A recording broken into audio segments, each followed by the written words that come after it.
She was just one human among thousands of alien cadets. Everyone thought she was weak. Everyone mocked her. But when the survival mission became a death trap, and their own commander decided to kill them all, then all eyes turned to that small human cadet. Maya Chen did what no one thought possible. She demonstrated to the entire academy why Earth's children are the galaxy's most formidable warriors. One stalker monster, one crashed shuttle, and one psycho commander. Maya defeated them all and did the impossible.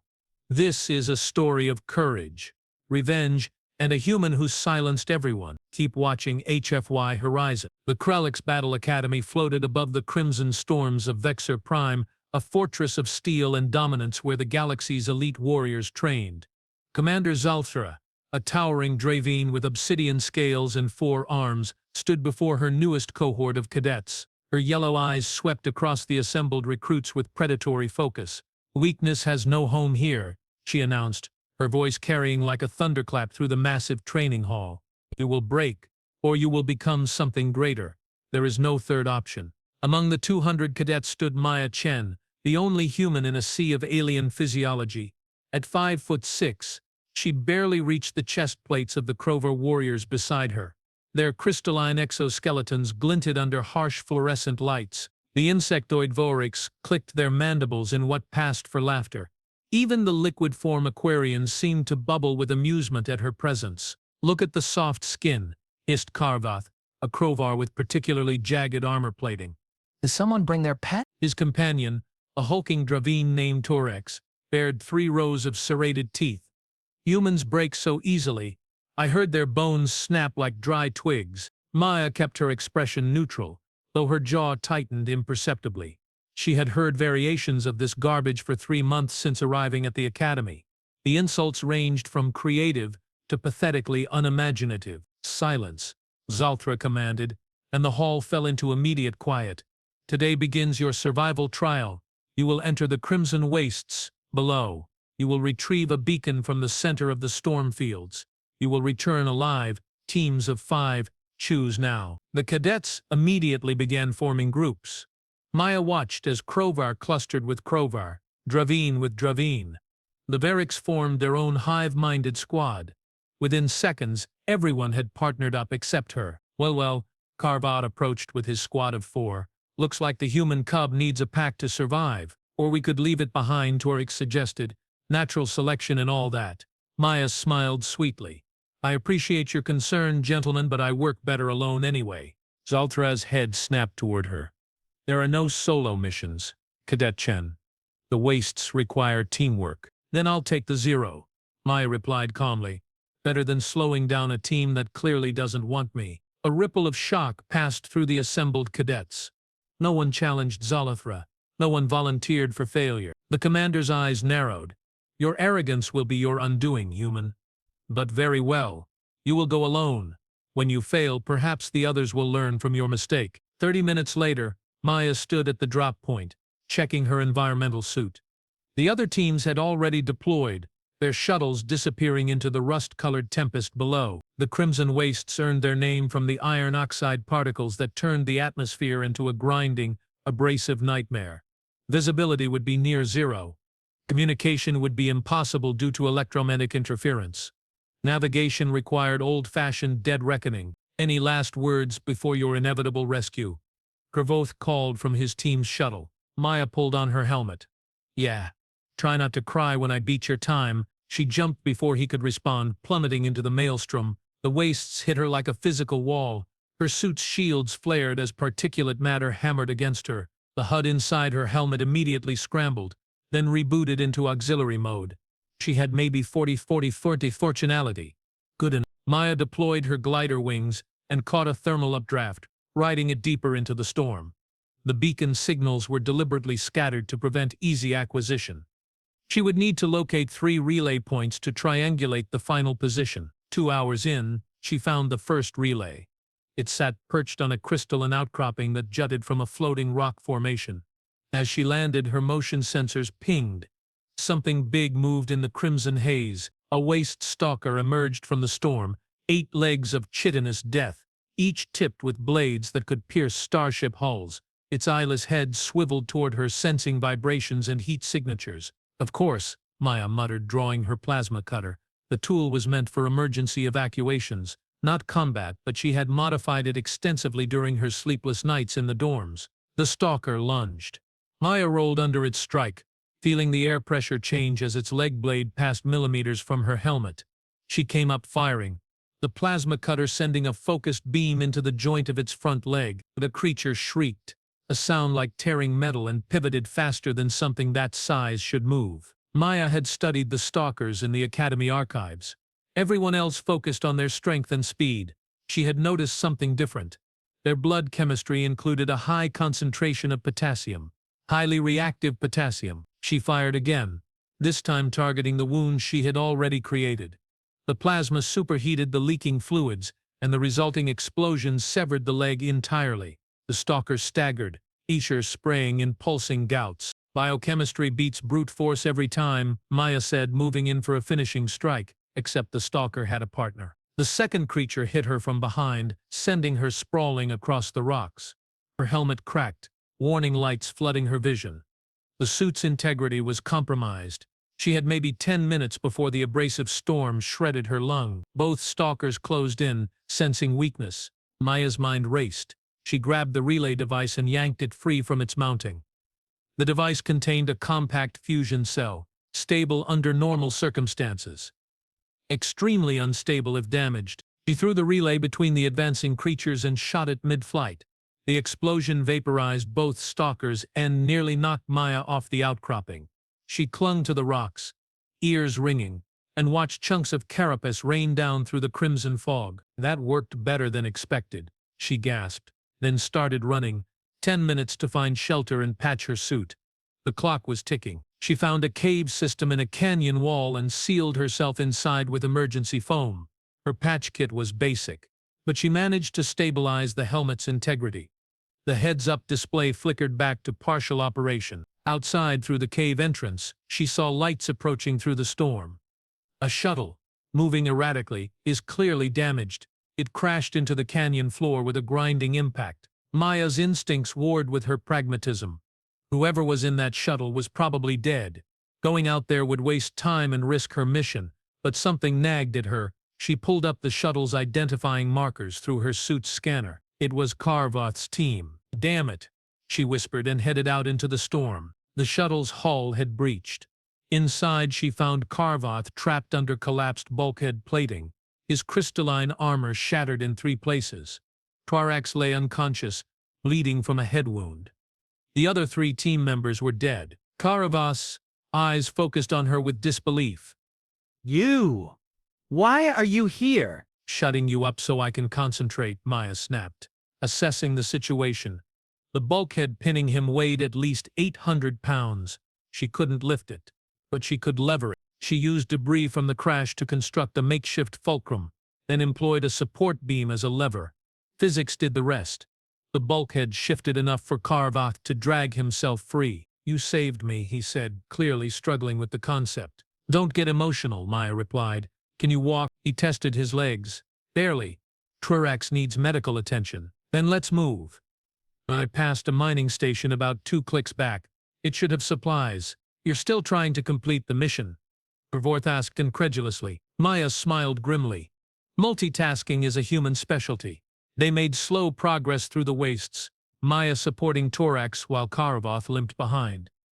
The mining station was abandoned but functional. She accessed the medical bay and stabilized Torax's injuries, then hacked into the station's navigation system to pinpoint the remaining relay locations. "You didn't have to help us," Karvoth said quietly as she worked. "No," Maya agreed. "I didn't." "Then why?" She paused, fingers hovering over the console. "Because leaving people to die is what cowards do. And I'm not a coward." Karvoth's expression shifted, something like respect flickering across his features. "I underestimated you, human." "Yeah. You did. Don't feel special. Everyone does." She finished the calculations and stood. "The final beacon is 15 clicks northeast. There's a transport here we can use. We can all finish this together, or I can drop you off at the academy and go alone. Your choice." Karvoth struggled to his feet. "We finish together. We owe you that much." The transport lifted off, cutting through the crimson storm. Maya piloted with steady hands, navigating by instruments and intuition. Beside her, Karvoth monitored their trajectory, while Torax recovered in the medical bay. They reached the beacon's location just as three other teams converged on the same site. The prize sat atop a towering spire of rock, a pulsing blue light in an ocean of red chaos. "This is going to get complicated," Maya observed. Then the spire exploded, not from natural causes. Someone had sabotaged it, and as the beacon tumbled into the abyss below, Maya saw something that made her blood freeze. Commander Zalth'ra's personal shuttle emerged from the storm, weapons hot, targeting all the cadet teams. This was never a training exercise, Maya realized. This was an elimination. The commander's voice crackled over open comms, cold and precise. "Only the strongest survived, cadets. Consider this your final exam." Zalth'ra opened fire. Plasma bolts streaked through the crimson atmosphere, and 3 shuttles exploded instantly. Maya threw their transport into a screaming dive, barely avoiding the initial salvo. Beside her, Karvoth gripped his restraints, eyes wide with shock. "She's trying to kill us," he breathed. "Astute observation," Maya snapped, rolling the transport through a canyon passage. "Any other brilliant insights? But she's our commander, and apparently a homicidal lunatic. Keep up." Maya's mind raced. The transport was unarmed and barely armored. Zalth'ra's military-grade shuttle could swat them from the sky without effort. They needed an advantage, and the beacon, Torax said from behind them, having dragged himself to the cockpit. "It's still transmitting. I'm picking up its signal." Maya glanced at the readings. The beacon had fallen into a network of underground caverns, probably the old mining complex she had researched in the Academy archives. "If we can reach it first, we might have leverage, or we'll be trapped underground when she collapses the tunnels," Karvoth pointed out.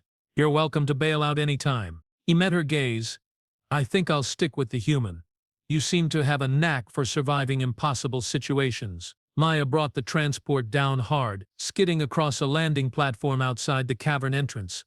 They were running before the engines fully powered down. Zalth'ra's shuttle descended behind them, methodical and inevitable. The caverns were a maze of passages carved by ancient water flows and subsequent mining operations.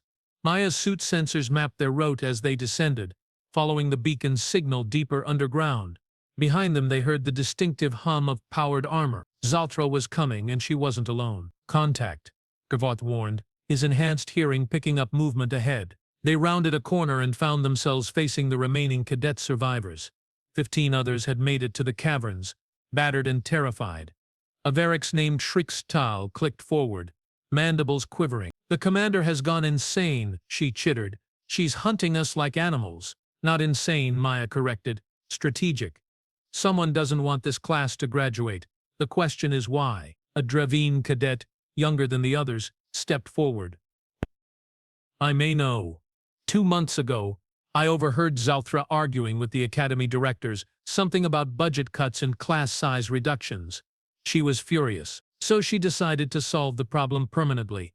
Torax growled, "Blame the casualties on a training accident." The pieces clicked together in Maya's mind. She's not just eliminating cadets, she's proving a point, that her training methods are too harsh, that the Academy needs to return to her traditional approaches. A few dead recruits, and she gets to reshape the program. "We're collateral damage in a political fight," Karvoth said bitterly. Maya's jaw set. "Not if we stop her." "How?" Shrixtal demanded. "She has superior firepower, armor, and training. We're just cadets." "She has arrogance," Maya countered, "and we have numbers. Plus, we're standing in a mining complex. That means explosives, machinery, and infrastructure we can use." She pulled up the cavern schematics on her suit display. "This entire area is unstable. Those support columns are barely holding the ceiling. If we can lure her into the right position and trigger a collapse, we wouldn't trap her." "That's suicide," someone protested. "We'll be caught in the collapse too, not if we're smart about it." "Torax, you said you trained in demolitions before transferring here?" The big Dravine nodded slowly. "Basic certification. Good enough. I need you to rig charges on these 3 columns. Set them for remote detonation. Karvoth, take half the group and create a distraction down the eastern passage. Make noise, make her think we're panicking. Everyone else with me. We're going after that beacon." They moved quickly, splitting into teams. Maya led her group deeper, trusting the others to execute their roles. The caverns grew narrower, the walls pressing close. The beacon's signal strengthened, guiding them to a central chamber where it lay nestled in a pool of crystallized mineral deposits. Maya picked it up carefully. The device was still functional, its data core intact. Whatever information it contained, someone had wanted it destroyed badly enough to sabotage the entire mission. Got it, she called over comms. Torax, status, charges set, ready on your signal. Karvoth, we've drawn her attention. She's coming your way with 2 armed drones. Move fast. Maya secured the beacon and led her team back toward the main chamber. They could hear the mechanical whir of the drones now, accompanied by the heavier footfalls of Zalth'ra's powered armor. The commander emerged into the chamber like an avatar of destruction. Her armor gleamed black and silver, weapon systems humming with lethal potential. She surveyed the assembled cadets with those cold yellow eyes. Clever, Cadet Chen, she said, voice amplified through external speakers, but ultimately futile. Hand over the beacon, and I might make your deaths quick. Counter-offer, Maya replied, stepping forward. You power down that armor, surrender yourself for court-martial, and maybe we don't bury you alive. Zalth'ra laughed, a harsh bark of contempt. You think you can threaten me, human? You're as delusional as you are weak. Funny thing about humans, Maya said conversationally. We're really good at breaking things everyone assumes are unbreakable. She triggered the detonator. The charges exploded simultaneously, and 3 support columns disintegrated in blooms of fire and flying rock. The cavern ceiling groaned, a deep rumbling that resonated in their bones. Zalth'ra looked up just as tons of stone began to fall. Run! Maya screamed, and they scattered. The collapse was catastrophic and beautiful. The entire central chamber folded inward, crushing Zalth'ra's drones instantly. The commander herself barely activated her armor's shield in time, creating a protective bubble as debris rained down. But the shield wouldn't hold forever under that much weight. Maya and the survivors retreated through prepared escape routes, racing ahead of the cascading destruction. They emerged into an adjacent cavern system just as the main chamber sealed itself behind a wall of rubble. Silence fell, broken only by their ragged breathing and the settling of disturbed stone. Did we kill her? Someone asked. No, Maya said, monitoring her suit sensors. Her suit's transponder is still active, but she's trapped. She'll run out of air in maybe 6 hours, plenty of time for rescue teams to dig her out and arrest her. Karvoth approached, his expression complex. You planned that perfectly. Every variable accounted for. Not perfectly, Maya admitted. I miscalculated the collapse radius by at least 10 meters. We were lucky. Luck favors the prepared. Torax rumbled, clapping her on the shoulder hard enough to stagger her. You saved all our lives, human. Shirk's toll clicked in agreement. We owe you everything. Maya felt heat rising in her cheeks. You all executed the plan I just coordinated. You did more than that, Karvoth said quietly. You showed us what leadership actually looks like. They made their way to the surface, emerging into clearer air as the storm finally broke. Rescue shuttles were already inbound, alerted by their distress signals. The Academy directors would have questions. There would be investigations, tribunals, and restructuring. But they had survived. 3 weeks later, Maya stood in the Academy's main hall, now packed with media representatives from across the galaxy. The tribunal had concluded. Zalth'ra was facing charges of attempted murder, conspiracy, and abuse of authority. The Academy's entire command structure was under review. Fleet Admiral Karvoth, a distinguished Korvar with ceremonial markings, addressed the assembly. Todaya, we recognize exceptional courage under extraordinary circumstances. Cadet Maya Chen, please step forward. Maya approached the podium, acutely aware of every eye upon her. For your actions in the Crimson Wastes, Karvoth continued, demonstrating tactical brilliance, selfless bravery, and true leadership, you are hereby awarded the Star of Valor and promoted to squad leader effective immediately. The hall erupted in applause. Maya accepted the medal, its weight substantial in her hands. As she returned to her position, Karvoth leaned close. So, Squad Leader Chen, what's your first order? Maya smiled. How about dinner? I'm buying. Trying to poison us with human cuisine? Torax teased. Scared of a little hot sauce? Their laughter echoed through the hall, genuine and warm. Around them, barriers that had seemed insurmountable weeks ago had crumbled. The other cadets no longer saw her as different. They saw her as she truly was. a soldier, a leader, and a friend. That evening, Maya found herself on one of the Academy's observation decks, watching Vexa Prime's twin moons rise through the viewport. Karvoth joined her, moving quietly despite his bulk. "Penny for your thoughts?" he asked, then added, "Is that the correct human expression?" "Close enough," Maya said. "I was just thinking how strange this all feels. A month ago I was the outsider everyone wanted gone. Now I'm supposed to lead them. You earned it through action, not politics. That matters. Does it? Will the next human who applies here face the same treatment I did?" Karvoth considered this. Maybe. Probably. Old prejudices die slowly. But you've opened a door. You've proven what humans can achieve when given the chance. That's a legacy that outlasts any individual bias. Maya turned to face him. "Is this your way of apologizing for being a complete jerk when we first met?" He had the grace to look embarrassed. "I was a fool. I judged you based on ignorance and arrogance. I'm sorry. Apology accepted. Just don't do it again." "Never," he promised, and she believed him. They stood together in comfortable silence, watching the cosmos wheel overhead. In the distance she could see other cadets gathering in the recreation areas, forming bonds that would carry them through whatever challenges lay ahead. "You know," Karvoth said eventually, "there's something I've been meaning to ask you." "Go ahead." "That modified plasma cutter you used against the stalkers, the biochemistry analysis, the strategic thinking under pressure. Where did you learn all that?" Maya smiled softly. "Earth, we're a death world. Remember? Everything there tries to kill you from the moment you're born. You learn to adapt, to think creatively, and to never give up. Humans don't have natural armor, claws, or telepathy. We have ingenuity and stubbornness. Lots and lots of stubbornness. Remind me never to visit your homeworld. Oh, it's lovely this time of year. Killer hurricanes, volcanic eruptions, and the occasional asteroid impact." "Very relaxing," he laughed, the sound rich and genuine.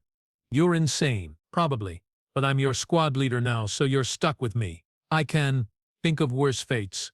As the night deepened, more cadets filtered onto the observation deck, drawn by some unspoken need to be together. They had survived the unsurvivable, faced death, and emerged victorious. That created bonds stronger than steel. Maya looked around at these beings from a dozen different worlds, each unique, each valuable. She had come to this academy alone, an outsider, a curiosity.